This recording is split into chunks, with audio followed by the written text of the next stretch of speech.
So we are live here on Small Ball. So happy to be here. I have a like on this stream, but no viewers. Not sure how that's possible, but I will take it. So we're back. Small Ball on a Thursday. No show yesterday, but we're back today. Thank you for tuning in. Packed show today. Gonna be, around 30 minutes again. We're gonna stick to that schedule. It's working pretty well. And the playoffs are almost upon us. Only 5 days to go until the playoffs are here. I already notified the world that we are live, so we're a step ahead. So let's just get right into it. So yesterday, or I should say Tuesday, we did a breakdown, okay, of each team, playoff team, and their biggest flaw. Okay.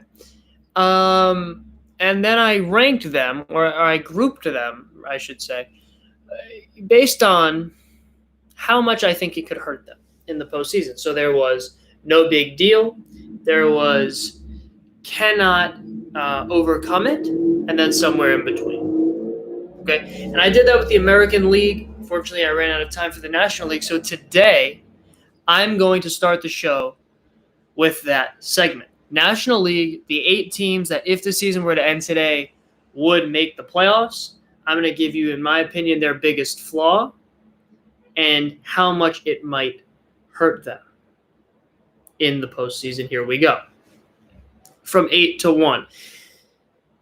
The number 8 team right now is the Cincinnati Reds. Probably the most confusing team so far this year.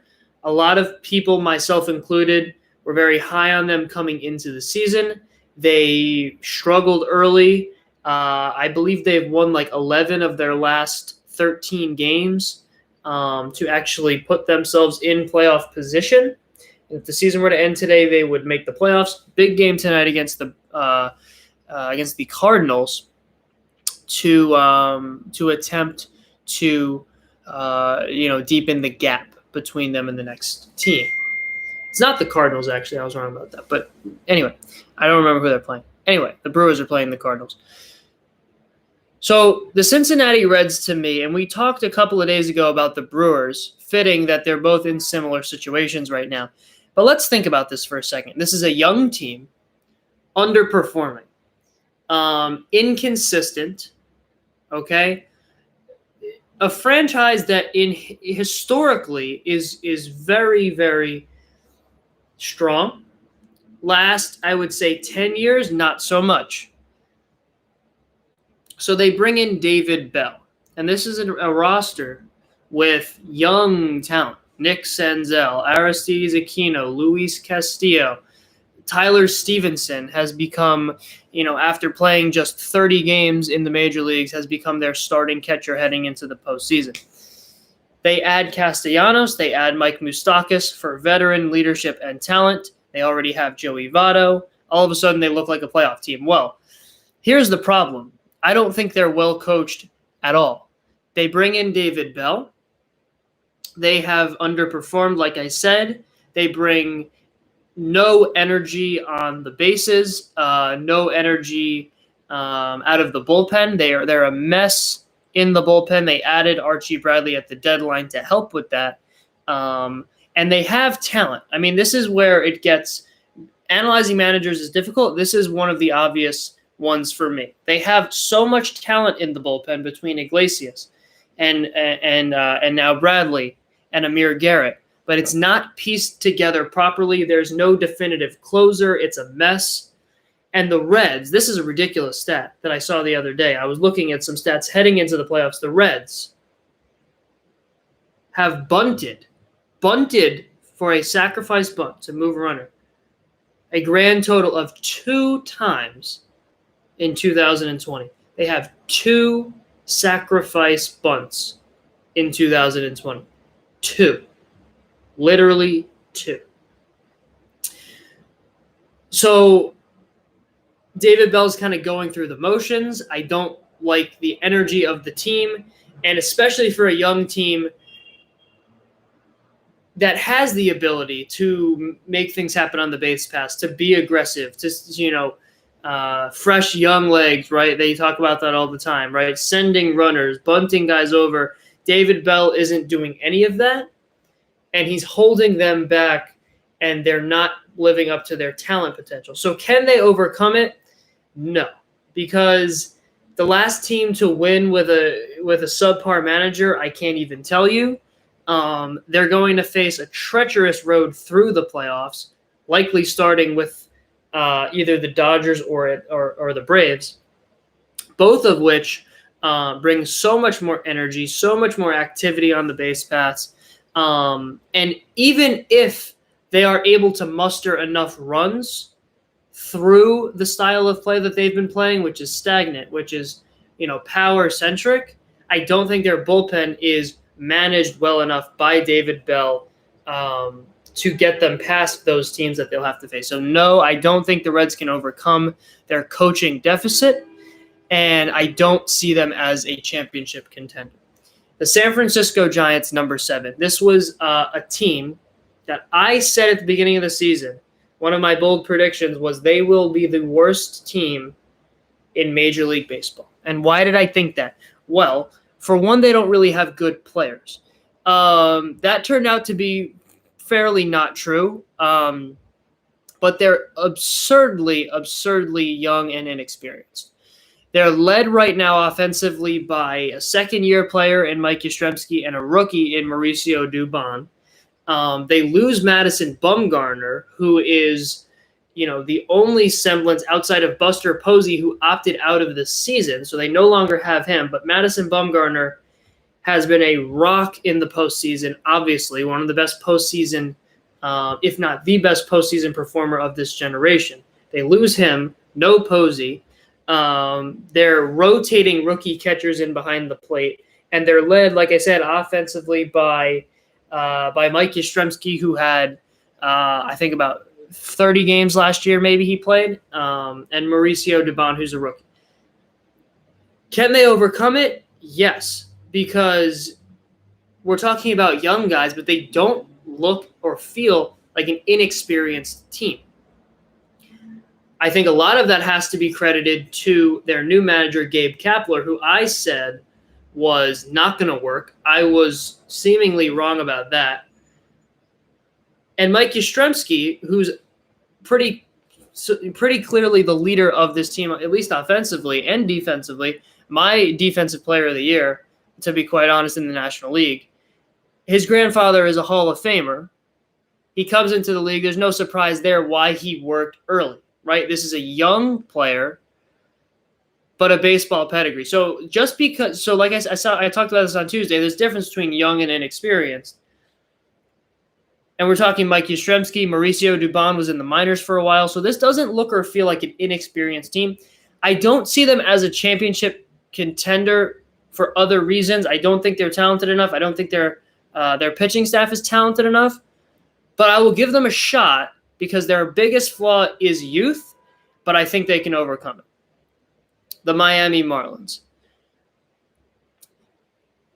I have no idea what to say. I came up with something, but this is a team that we all thought was 2 to 3 to maybe even 4 years away, from sniffing the postseason.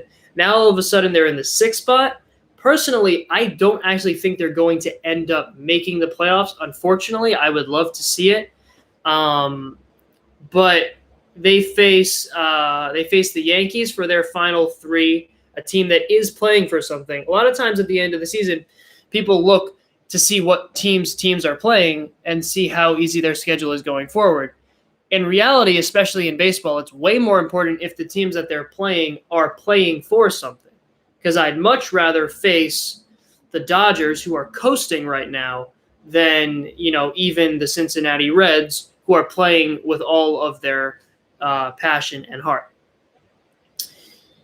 So they got the Yankees, who are fighting for some home field advantage. but they've been playing really well. The flaw that I have for them is they're really, really inconsistent. And offensively, they're led by a lot of breakout players. A Jesus Aguilar who's had a bounce back year. By way of example, they add Starling Marte at the deadline, which I love. He is a model of consistency and a veteran presence, which will help a ton. So can they overcome it? Yes, I think they can. Similarly to the Giants, I don't think they're talented enough to go all the way, but they can overcome their inconsistency because they added Starling Marte. They already have Don Mattingly as a manager who's been around for quite some time. I like him a lot as a mentor for young players. Inconsistency is generally something you can overcome because, the potential is there, obviously, but it's not inconsistency, in terms of success and failure. It's inconsistency in their style of play.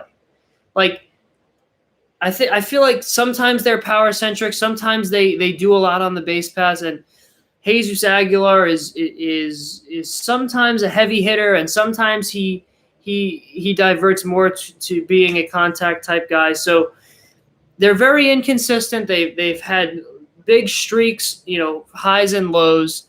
If they catch one of those highs in the playoffs, can they go all the way? Probably not, but I'm not going to count them out because the potential is there. And it sounds crazy to say, and like I said, I don't see them winning the title, but their biggest flaw is inconsistency.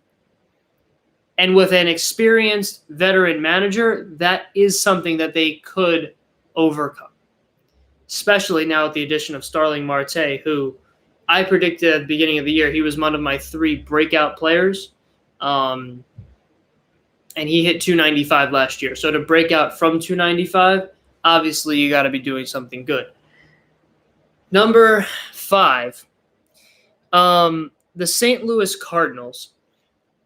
This is a team last year and coming into this year that I was extremely high on. And they've struggled this year. I couldn't figure out why, and I think I've put my finger on it. They're just too old. They're just too old. And especially now, in a 60-game season, in 67 days, very little rest. Now they just announced the postseason is going to have no days of rest in between, within a series. And this is a very old team. They've gotten by last couple of years. Their pitching has looked outstanding over the last couple of years. And they've had a lot of breakout pitchers, similarly to the Indians, where I've said, look, guys, these guys are not elite pitchers. They're benefiting from Mike Shildt, Yadier Molina, and this incredible pitching coaching staff. Now Yadier Molina is playing about half of the games behind the plate because he's just too old and banged up to handle the workload.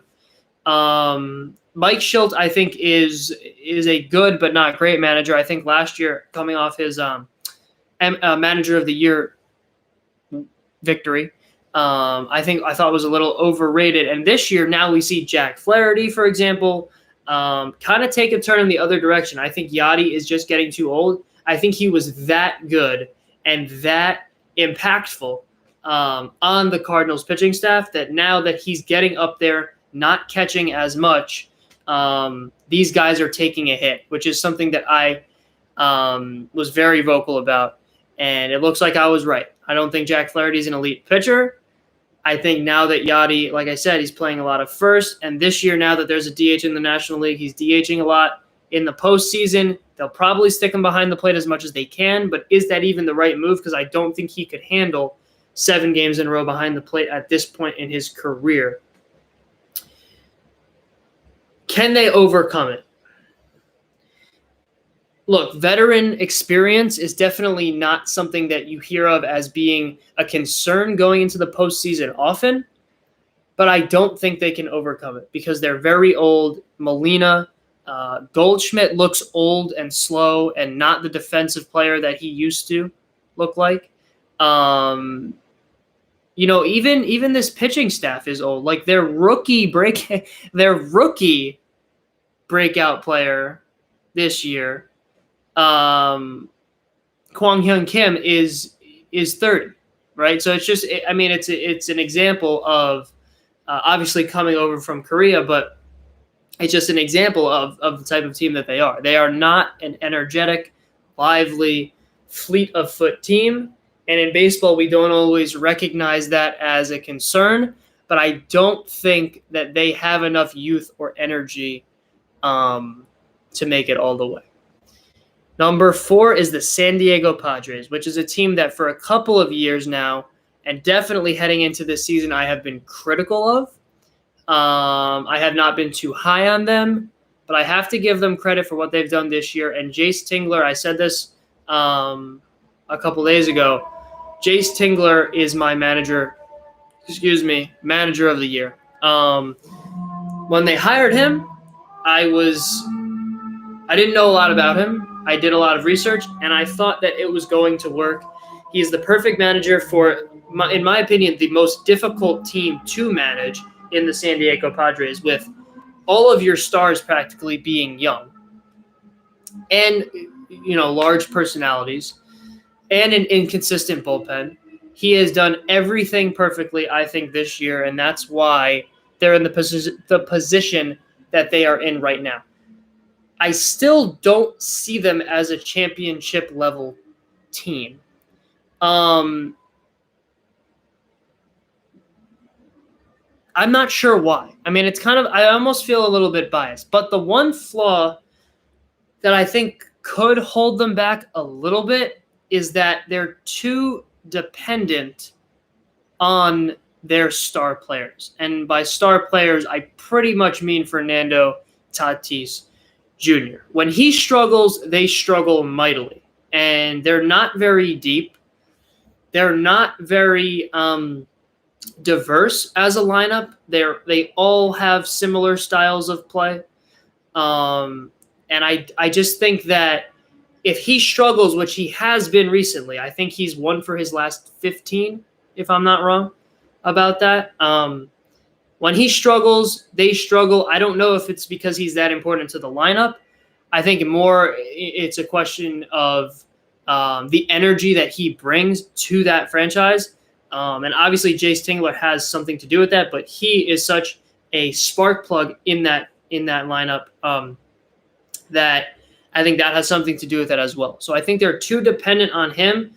Can they overcome it? I think it's somewhere in the middle, because part of me says he's such a good player, and he's better than I thought.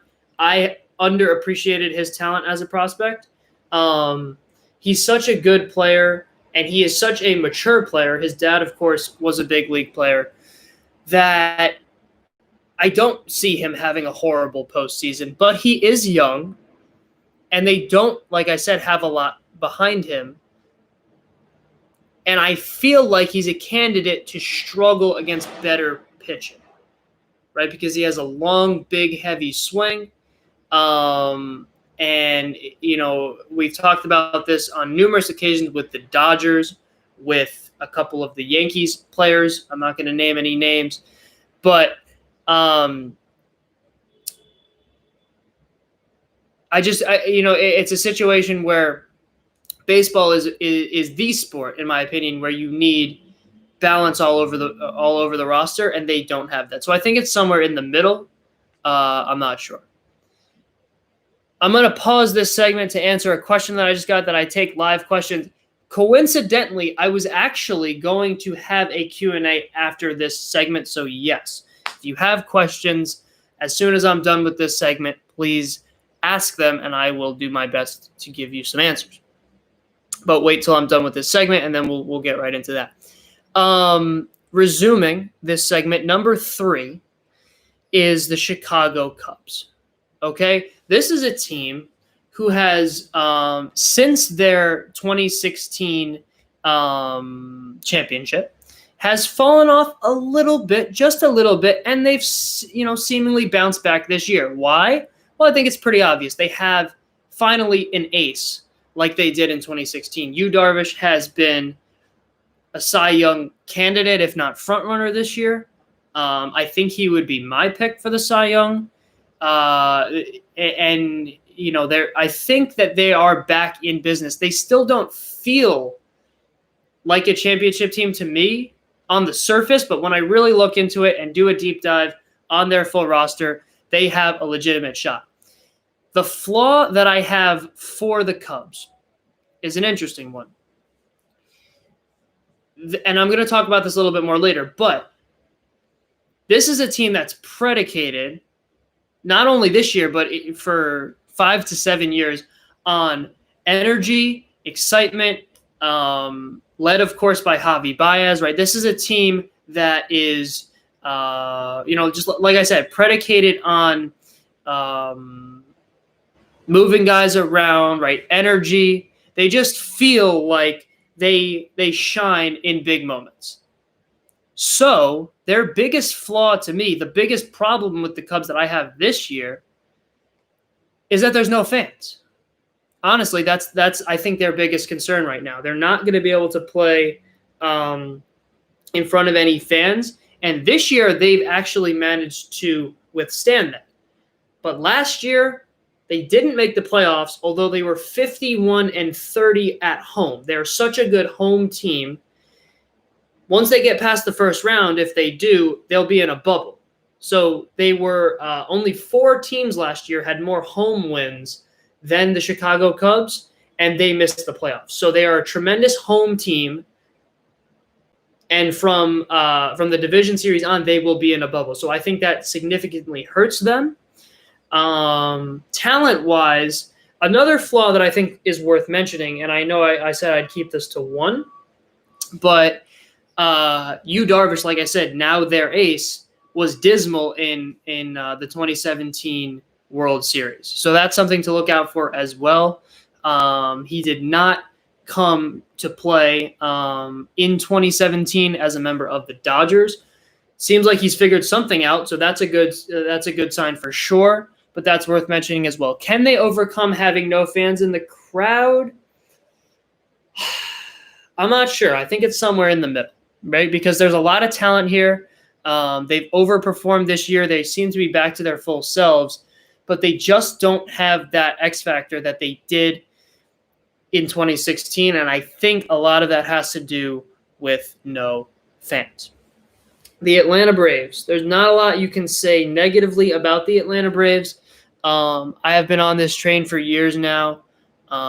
They are no longer the up-and-coming young team. They have legitimate star players, superstar players in many cases. It's tough. It's really, really tough to find a flaw. I mean, they are so deep. They are so balanced. And they are so – they just cover every base, no pun intended, right? And they have energy, and they have power, and they have contact, and they have defense. The one problem, I think, is the bullpen. Can they overcome what I think is a subpar bullpen? And their rotation is okay, in large part to Max Fried, who's young. Haven't seen him pitch really in the postseason. He did pretty well last year, but it's a bullpen that is experienced, which is good for sure, but they don't win a lot of close games. Most of their wins are blowouts, and it's really, really tough to blow out postseason level pitchers. It's really, really difficult to put up a 10 spot against the 1s and 2s of the teams that they're going to be playing.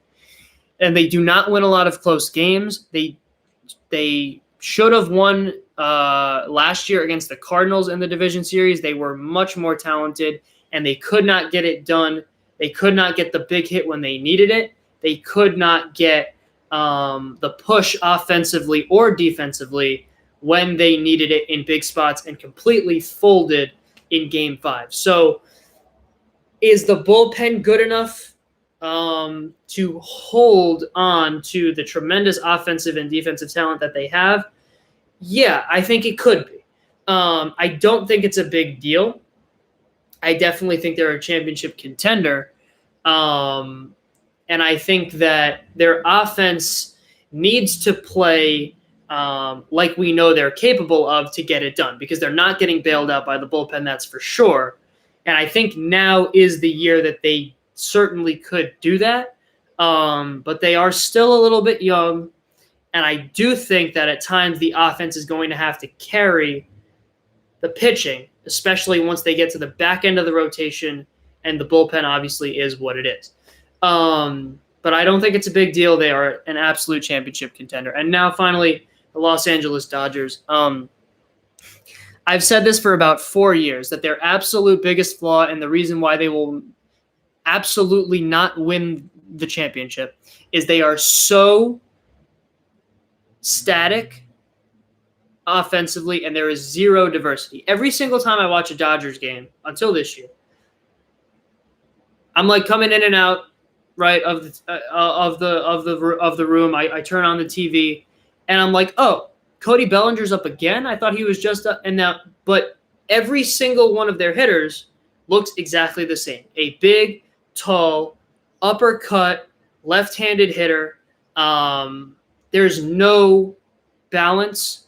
There's no diversity, right? You don't put pressure on a pitching staff like that,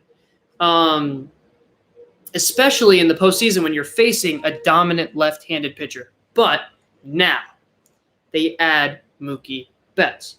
So in the offseason when this happened, I said, okay, now this is a real team. Last year, I predicted they would lose to the Nationals in the first round because they don't have – you can easily game plan for the Dodgers. And in a series, it is very easy, especially with a 1-2 of Max Scherzer and Steven Strasburg, to game plan against a team where everybody looks exactly the same.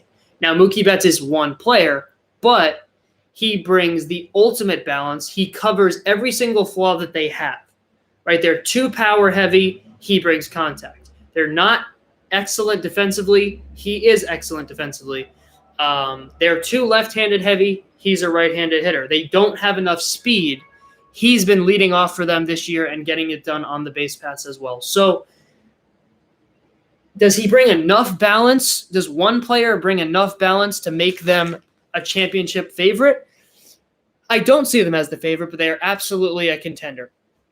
I've rambled on for a little bit too long now, and I haven't even talked about their flaw yet, which is their pitching is an absolute choke show. At a certain point, and I've said this, for example, with Gary Sanchez, at a certain point, it is not a trend. It's just what you are. And Clayton Kershaw is just not going to perform in the postseason. I think we're at the point where we can confirm that, okay? Last year, it looked like the year where he's going to bounce back. The Dodgers are so good. He's going to carry them. He's going to be a hero. And then he comes in out of the bullpen in Game 5 and gives up back-to-back home runs in the 8th. A career .470 ERA in the postseason. His ERA in the regular season is around 2.2. So he is half as good as he is in the regular season in the postseason. And like I said, at a certain point, it's just who you are. And I think we're at that point. I think we've been at that point for a while now. Their ace is Walker Buehler, who's young and has not performed as badly as Clayton Kershaw, but has not performed certainly to his potential in the postseason either. And they lose Hyunjin Ryu to the Blue Jays. Not to mention Kenley Jansen, who has been the most inconsistent closer over the last 3 years. Can they overcome it? Yes, because, like I said, they're more balanced offensively. They have talent, and they have veteran leadership with an energy that not a lot of older teams have. But it's going to be tough if you're relying on a third-year player who struggled in the postseason and a guy who literally you have to hold your breath, more like figuratively, but figuratively hold your breath when he comes in the postseason in Clayton Kershaw. I think it's somewhere in the middle. Can they get past that? Sure. But how long are we going to go on, hoping that these guys actually play the way we know they can in the playoffs. So that's going to do it for that segment. That was a lot of fun. Hopefully a lot of my predictions come true. And I will now accept from my wonderful audience any Q&A questions, any question relating to baseball that you have. Please type it in the chat. I've been wanting to do some more Q&A type stuff because it's fun for everyone, right? Everybody wins. We get to interact. It's a lot of excitement and joy, and it's just a great time. So if you do have questions or a question, please put it down there in the chat. If you don't, that's okay. While I wait for that, I'm going to talk briefly about another thing that I have to say. And I mentioned this earlier. No rest days in the playoffs. And actually, I'm going to jump to that after I take these questions because I just received a couple. So the question that I have that just came in from Mr. Zachary Love in Fort Lee, New Jersey. How do you think the lack of rest in the playoffs will affect the Cubs, specifically with their pitching? Such a large coincidence, because that was actually precisely what I was going to talk about just now. So it's perfect timing. First, I'll talk generally, and then I'll get specifically to the Cubs. So clearly it benefits teams that have deeper rosters, particularly pitching staffs. A team like the Tampa Bay Rays, for example, is seriously lacking in terms of depth in their pitching staff. They have literally three starting pitchers. So coming into a postseason series, they figure, okay, we can go 1, we can go 2, we can go 3, maybe bullpen 4, maybe not even, depending on how the series is going and how much whoever they decide to throw out in Game 1 pitched in Game 1. But now they're going to have to come up with a 4th and 5th starter. Are they going to be able to do that? Probably not. As far as the Cubs, they're very, very, very, very deep offensively, right? They have all kinds of pieces offensively, defensively. They have so many – they cover everything you would want offensively and defensively, right? They have super utility guys, right? A David Bote. Jason Hayward can play all over the outfield. You have Wilson Contreras can play even a little bit of outfield, right? They have all over the field. They have depth defensively and offensively. They have a good balance, lefty, righty. So I think this benefits a team like the Cubs who, first of all, they're going to see a lot more pitchers. Think about this. You can't reuse your bullpen guys as much with no rest. So they're going to see a lot more and different pitchers, and they have the pieces to combat that. Lefties, righties, power guys, contact guys, whatever is thrown at them, I think they can match it. On the pitching side, it depends on how they want to structure this. Let's say it's a 5 first of all, the first series is 3 games, right? So obviously you can only use Yu Darvish once. And now, in terms of the bullpen, it's very right-handed heavy, and there's no clear-cut closer, which I think works with no rest, right? There isn't really a clear-cut structure, right? There's not a 7th, 8th, 9th guy like we've seen with the Yankees in years past, like we've seen with the Dodgers in years past. And I think that gets a little bit more complicated when there are rest days in between, right? Because you can't always stick to the schedule that you do during the regular season when you're playing 2 games in 5 days on some occasions. So I think their bullpen is consistent and it's pretty deep. So I think that helps with no rest. And I think offensively, they benefit almost more than any other team because, like I said, they have so many different types of players that they can put in different types of situations. And that's ever so important when there's no rest. Because like I said, you're facing different pitchers, and you're also going to have to give guys some rest in there. I mean, it is the playoffs, but at a certain point, if it's a 7-game series, right, Wilson Contreras is not catching 7 games in a row, right? But you still want his bat in the lineup. You can stick him in the outfield. You can stick him at DH because there is a DH in the National League this year, and you have guys that can come in and replace him. On the pitching side, I don't really have a clear-cut answer. I think it's pretty standard. Like I said, I think a bullpen that is top-heavy. For example, I would say, somebody like the Oakland A's, right, with Liam Hendriks at the top and not a lot below him. No rest, that's tough because he's not pitching every game. You need that day in there to regenerate, right? You can kind of go a little bit harder than you would in the regular season, obviously, but if there is zero rest, you're going to have to use those guys, A.J. Puck and Jesus Luzardo and guys that are not necessarily dependable in the postseason. But for a team like the Cubs that has a lot of different pieces and are managed very, very well by David Ross, and I think David Ross has done an excellent job managing the bullpen this year, I think that benefits them as well. So thank you for that question, Mr. Zachary Love. And on to the next. I have this question here from Athen Janos in Edinburgh, Scotland. I think it is established that the Rays pitching is very much a legitimate threat, but how much do I trust their offense? So it's interesting. I trust their defense way less than I trust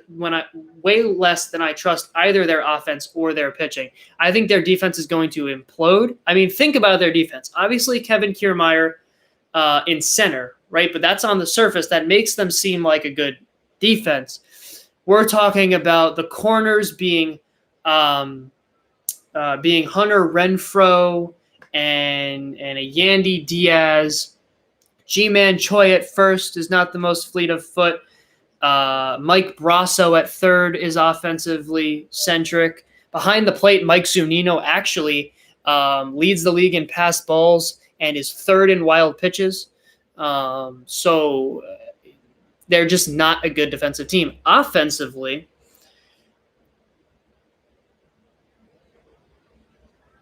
look, I do trust them. I do trust them because they've gotten their feet wet in the postseason. They had a really, really good offensive performance in the wild card game last year against the A's. So it's not like all of these guys are, balling out in the regular season, and then they come into the postseason and they don't really know what they're in for. They are relatively experienced. They have a lot of balance, similarly to the Cubs. And I don't think that I don't think they're too dependent on the long ball, which gets concerning in the playoffs when you're facing top level arms. They do lead the league in strikeouts this year, though, which is very concerning, but not as concerning as you might think, because like I said, they're not dependent on the long ball. I think a lot of those strikeouts are coming from the back end of the lineup. Or the top half of their lineup, I don't think is swing and miss centric at all. So I think in the postseason, if they really figure out the lineup they want to roll with, I just don't think there are a lot of holes, and that's why I do trust their offense, but I don't trust their defense at all. And I see them as a championship contender, but just barely. Because I think in a 7-game series with no rest and 3 starting pitchers, it's going to get wonky, especially when there's no defense behind whoever they decide to throw out there on game 4 and 5. I'm going to try to take as many questions as I can, but I don't want, obviously to run too long. So I will take another one. Thank you, Athen Janos, for that question. And he has another, which is staying on the Rays. How much do I think the Yankees' 2-8 record against the Rays will foreshadow their lack of chances in the playoffs? I don't. The Rays' claim to fame this year is that they are 8-2 against the Yankees, but this is a Yankees team that I've said on many occasions, they take it so slowly and conservatively through these regular seasons under Aaron Boone. That's what he does, right? Every year, Yankee fans go nuts because they say too many injuries, something's up, and then magically they're all better come the postseason. And that's the case this year. Are they hurt? Probably a little bit, but they are being as conservative as they can. They've done it every year under Aaron Boone. And now everyone's back with the exception of Tommy Kahnle and obviously Severino, who missed the entire season. And they should be fresh and ready to go. And those 8 victories primarily came against, a top 3 of like Brett Gardner, Mike Ford, and Mike Tauchman. So I don't think it will foreshadow much. I think the Rays proved that they can hit this pitching staff and this bullpen for sure. And I think it will be an incredible series if it comes to be.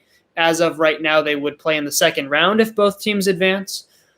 But I don't think the 2-8 is anything to be concerned about if you're the Yankees, simply because they are going to be fresher than the Rays and at much higher capacity than they were when they played the Rays this season. That is the final question that I have. So thank you to those who submitted questions. I appreciate it. Very fruitful discussions. I want to quickly just say what I was going to say earlier. I was going to give my top 3 teams that benefit from no rest and my top 3 teams that are hurt by no rest. I already mentioned the Rays being hurt by no rest, and I'm going to run through this kind of as quickly as I can here. For obvious reasons, the Rays, we talked about that.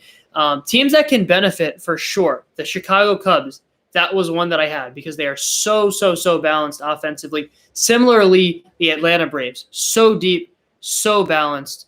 Also a similar bullpen structure where there isn't a clear-cut closer.